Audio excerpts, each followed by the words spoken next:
Disclaimer, I am not a public speaker. I'm excited to be here. Sergio, thank you for having me. Power DMS for hosting us, actually one of our clients. So a little familiar if you haven't had an opportunity. Great place to work. Everyone we've placed here loves it. So I know someone was interested, but that's another little thing. That's what we do, right? We sell the company. When we get the question, what do they like? Like that's what we're in the business of doing. But just a little bit to start out, who is Hays? Hays is powered by Veritas is our title, the name of the company right now. Veritas, you guys may be more familiar with. We've been in the market here for about 15 years. I started in 2006 with Veritas, and we just became Hays about 3 years ago, but the company name officially changed in July, so it's fairly new to the local market. That's why we've left the powered by Veritas. #1 most socially engaged global company on LinkedIn. It is a global company, 33 countries. They place over like 225,000 folks in professional roles only. That's not just IT, but professional services, right? So what we would consider kind of white collar, right?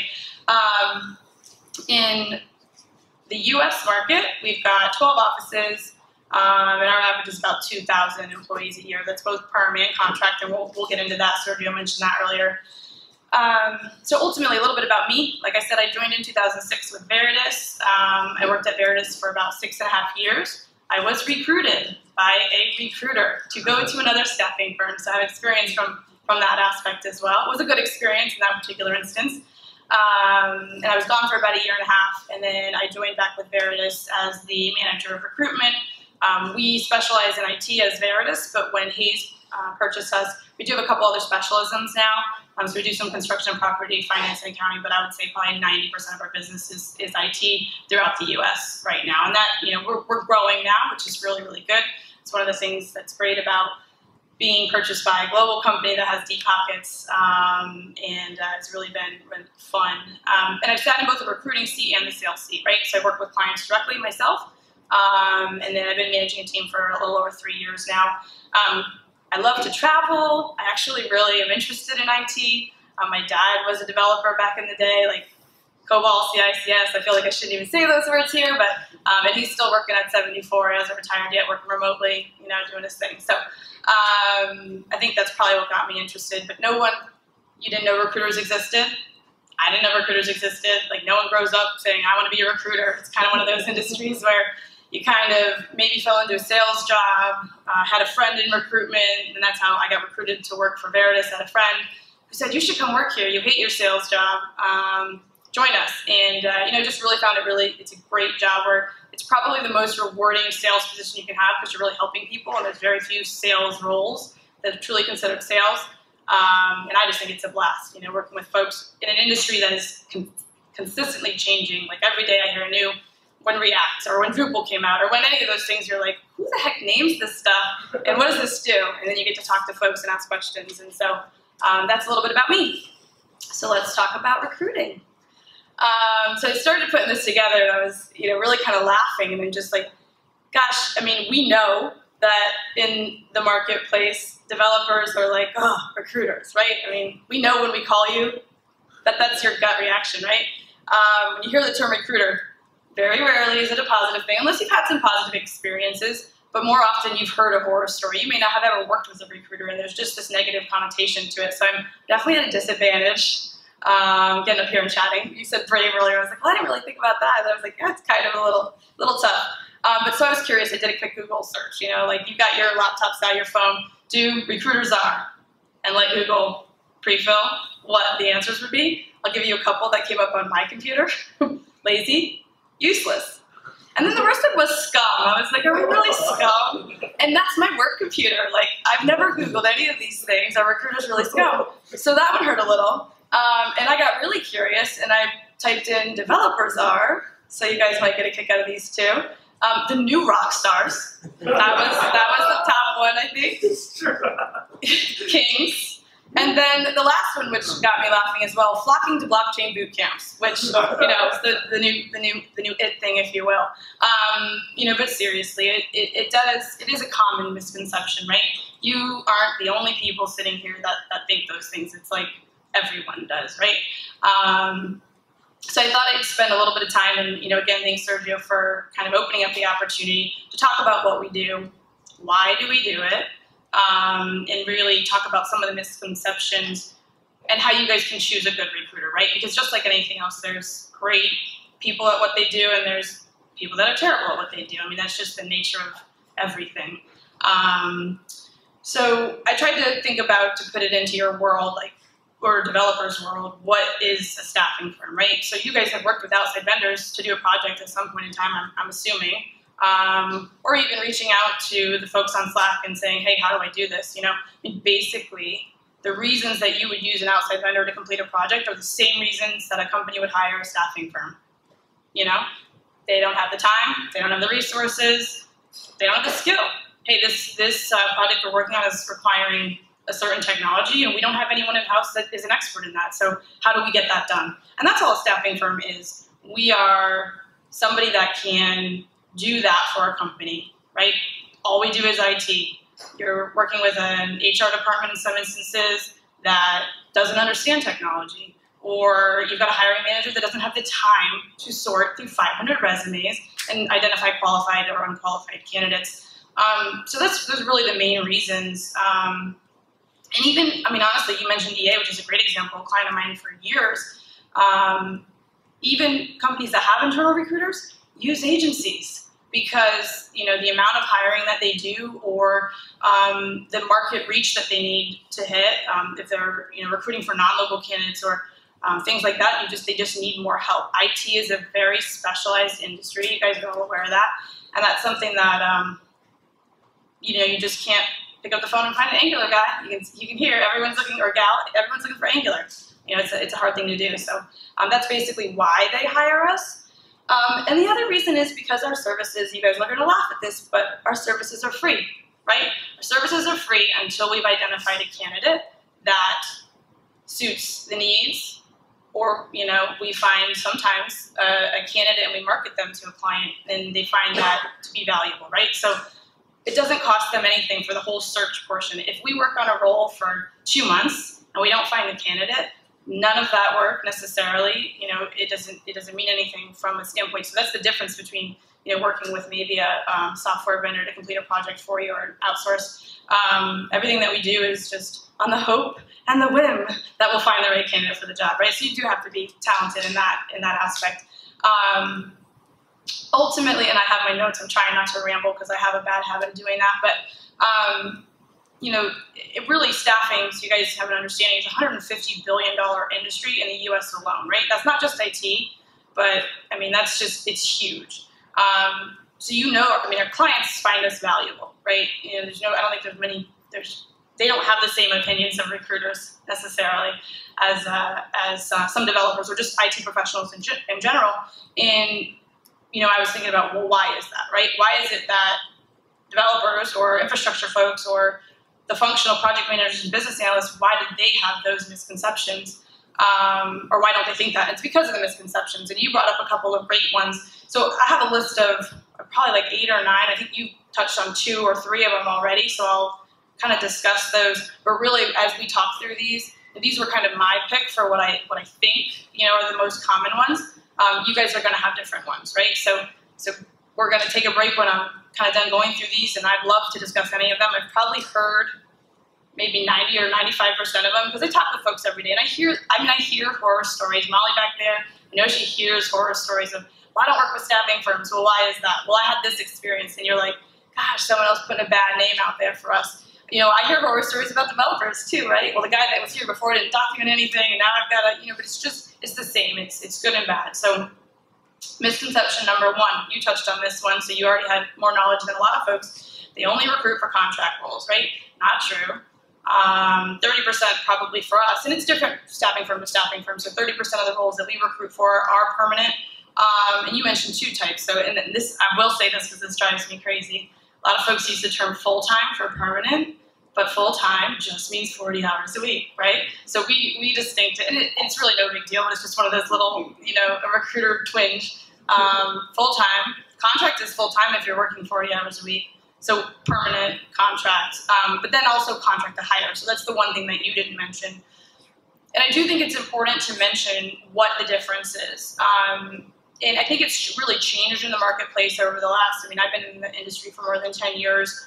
There was a time where you would hear the term right to hire a lot. Well, any contract, in my opinion, in the terminology, any contract is a right to hire. There's a point in time where the contract between you and your client, the staffing firm, and the client, you can bring that person on board permanent without a fee, right? That means you have the right to hire them at a certain point. Sometimes in the contract it's 3 months, sometimes it's 6 months. Great question to ask your recruiter, by the way, if you're looking at a contract opportunity. The difference between that, what we call contract now, it used to be termed right to hire, and a contract to hire means the permanent headcount is approved, right? The intention is you will roll perm at the end of whatever the contract period is. And it's important that you ask that question. What's the contract period? When I'll roll perm, some clients are really good at rolling you perm on time. Some clients aren't. Ask those questions. But the permanent headcount is approved, and that's a big distinction. And then you have straight permanent. So, and write down your questions, because I know I'm not covering everything. So if you guys have questions about that, I'd be happy to go in a little bit deeper there. I'm on to page 2 now, so. And so, like I said, 30% are perm for us at Hayes. About 30% are probably contract to hire, and then the other 40% or so are straight contract opportunities. And a straight contract opportunity can, always turn into a permanent role. We only recruit for posted positions. This is one that I really like, because I think a lot of folks feel like if they just follow, like if you guys are actually even just keeping tabs on the market and trying to understand, you just kind of search what's out there, that's all the positions that there are, and that's rarely the case. Within Hayes, I'm responsible for our job postings, and on average, I probably have about 30 positions posted. But that does cover all of IT, right? So it's not just development, but we usually have about 100 open positions at any given time. So, less than 30% of that's online. Although a lot of times I'll cycle in and out the newer things and things like that, but just something to consider. That's why it's good to have a relationship with a recruiter who can kind of tell you, hey, this is what I have. It's not just something that you automatically are going to know. If they have a job open, it's on LinkedIn or it's on Dice or it's on Monster. So that was a big one that I wanted to mention. And honestly, not only that, but sometimes clients don't open up a position that's like a formal job description. If you're working with a staffing agency that has a really well-seated name in the local market, I know about roles before there's a job description. I have probably 10 positions right now where my job description is 3 things that a manager literally wrote on like a cocktail napkin. I need a BA that's worked with HR. I need an Angular guy that's transitioned from 1 to 4. Whatever it is. And so they don't necessarily have this HR job description. It may not be posted on their website, but if we're their go-to, if we're their exclusive relationship, or their primary vendor, if you will, their favorite vendor, we get preferential treatment in that space, and we'll have a position open that doesn't technically exist. And by the time it opens, guess what? It's already been filled with someone who has a great relationship with a vendor. So, and that, honestly, that happens probably, maybe a little bit less than 50% of the time, but at least for our market here locally, we've been entrenched for a while. A lot of the roles that are filled aren't, we went out and find a candidate that fills the job that we just got. So, so we're the middleman, right? I think this is a big one. Well, I have better relationships. I have a better network. It may be true. That's great. We are a middleman. If you really look at it that way, I'm going to call it what it is, from a transparency perspective. But we are also your advocate, and we do have great relationships with the clients that we work with, a really large portion of the time. So I'm a middleman, but I'm your advocate and I'm my client's advocate, and I really know what you're both looking for. It's not like I'm trying to sell you a piece of property. That was a great example, actually, talking about the realtor thing. But that person has your best interest in mind, and you sometimes need them in order to find opportunities or a house that you would never normally have been able to find. So we are a middleman, but we're experts at what we do. We can prep you for interviews, resume preps, things like that. So I think that's really important to mention. So I'm gonna jump to one of the ones that Sergio mentioned. So salary issues, right? My salary is going to be lower because I'm working with a recruiter and they need their fee. So I can't say that that's not it's not an always true thing. There are firms that are set up in a specific way where that could be the case on occasion. I would ask the questions. I think it's great to negotiate, and I do want to touch on some points that I think are really important. It is really critical that you guys are transparent with the recruiter you're working with, and you should work with a recruiter who's being transparent with you, right? The problem we run into if we always send everybody at the highest rate that the job is open to, like let's say, Sergio, I want to submit your resume, and it's a great 6-figure job, but we know it'll go up to 110, not just 100, but you're missing 2 of the technologies that they're targeting, and I know that there's another candidate submitted that has everything, and it's, it's a conversation, right? And that's where you guys need to be educated to have that conversation with the recruiter. Negotiate, that's fine, preferably at the beginning, to be honest with you. If you feel like there's a particular role that you're a really strong fit for, you should negotiate where you are submitted. Because once we submit to the client, that's another reason the client hires us. They don't want to negotiate on the back end. A lot of times if folks go direct to a particular client, there's all this negotiation that happens and people aren't good at negotiating. It gets really ugly. I mean, I've seen people walk away, managers say, I'm not going to work with this candidate anymore. He said he wanted this thing and then he changed it. So ultimately, that's one of the things we are experts at. And as long as everyone's being upfront and talking about it and having the conversation, and I'll tell you, hey, here's why I think if we submit $5 an hour less or $5 grand less, we position you the best way for the role. That's key to it. On a permanent position, the more you make, the more we make. That's simple, right? It's a flat fee. The more you make, the more we make. So we're obviously always going to do the best we can. I love, like, Sergio's like, well, $300 is not a lot, and they might not want to work. I'm like, $300 is a lot of money for me. Can buy me a plane ticket somewhere or anything like that. But since I love to travel, but ultimately, if you're working with someone that you feel like you should trust, hopefully you're never feeling that that's happening at all. With the largest clients in Orlando, there's almost always set markups, right? So AAA, Disney, Universal, I mean, all the big guys. A lot of times you're working with, literally it's not just like a set bill, right? Like you said, it's literally whatever we pay the person, it's a percentage and it's marked up just that way. So when you're working with those, there's really, again, the more you make, the more we make. There are some situations where that's flexible, but I will promise you, if you're working with a good recruiter, again, we've got to distinguish between good and bad. A good recruiter is always going to position you the best way possible. We also don't want to, for lack of any other words, screw the client over and send some ridiculously high rate. If you find out you're not being paid with other people on your team, it's all about relationships, right? And reputation is the most important thing in the industry, especially in a market like Orlando, right? There's not anywhere to run. We're not in New York City. We're not in Atlanta. Like if we're doing bad business or treating people unfairly, you're not going to get clients in the Orlando market. So I think it happens less probably than it used to, especially there's a lot of competition in the market. And so I think we're all, really, we've gotten a lot smarter about how we do business in those areas. So I'd be happy to answer questions on that a little bit later too. We're pushy salespeople, are we? I can be. I'll be honest. Listen, I spend a lot of time with my candidates. If you tell me all the things you're looking for, and I find a perfect opportunity for you, and you're like, oh, I mean, I've heard really, just like you were talking about with the clients, Laravel versus, one of the other frameworks. Well, I really want to work with Laravel. I don't want to work with, Symphony. Like so when you mentioned, I'd be like, listen, I really think you should entertain this opportunity. Here's why. Because all the other things you told me about. So there are absolutely 100% times where I have pushed people, and I have had plenty of folks say, no, I'm still really not interested. That's fine. You got to back off. I have folks say, thank you so much. I would have never considered that opportunity. This is my dream job. And they take the position, and it's dream come true. So I think if you allow your recruiter to really get to know what you're looking for in an opportunity, they can be an advocate for you to open you to opportunities that you might not consider else, otherwise. So what my famous phrase that I always say is like, I'm very opinionated. I'm going to give you my opinion, whether you ask or not, and then you can take it or leave it. So that's kind of how I'm, transparent with the folks that I work with on a regular basis. And then there was one other one that I thought I was going to scratch it out. Oh, we know nothing about technology. We don't. No, so I'm halfway teasing. I mean, I didn't, right? When I got into the business, I had very little training, and I'm calling, Java was the big thing 11 years ago.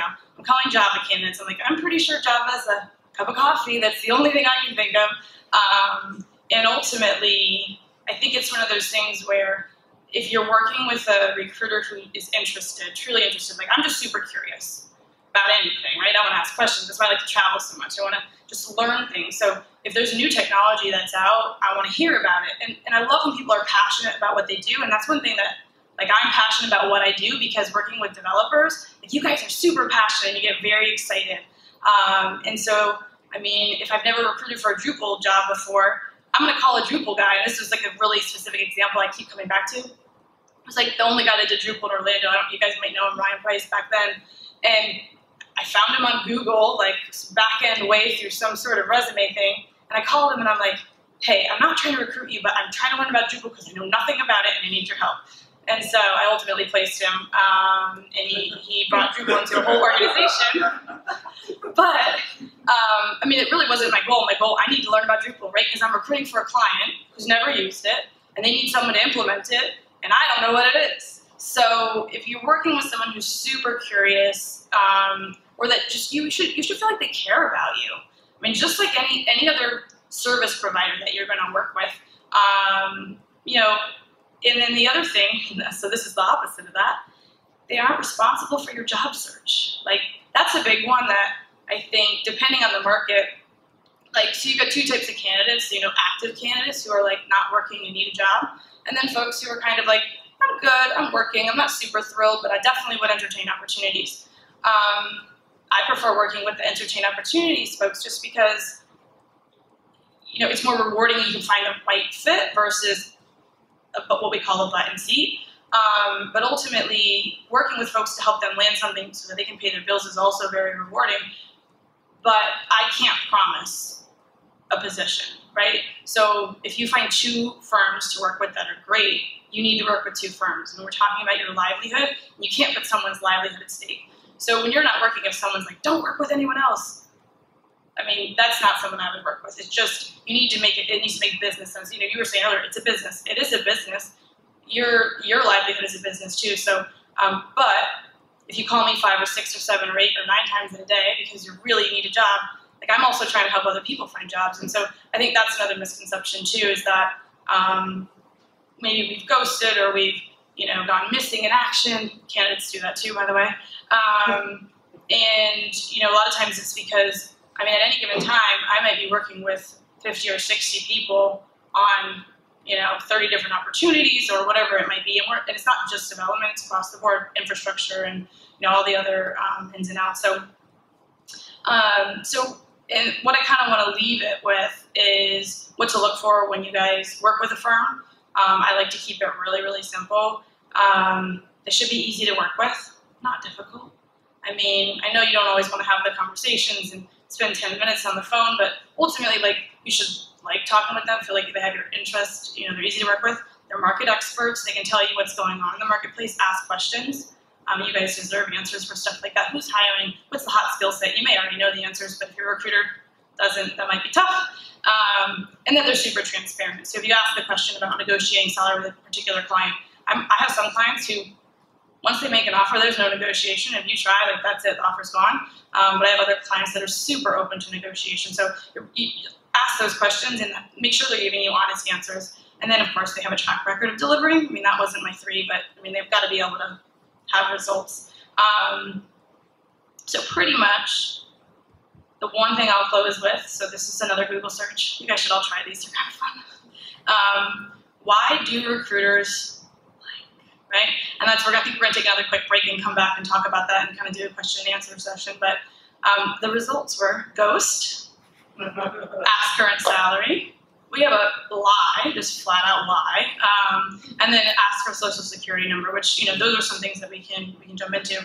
But should we do a quick break and then kind of think about your questions and put me on the spot and make my ears flush? Is that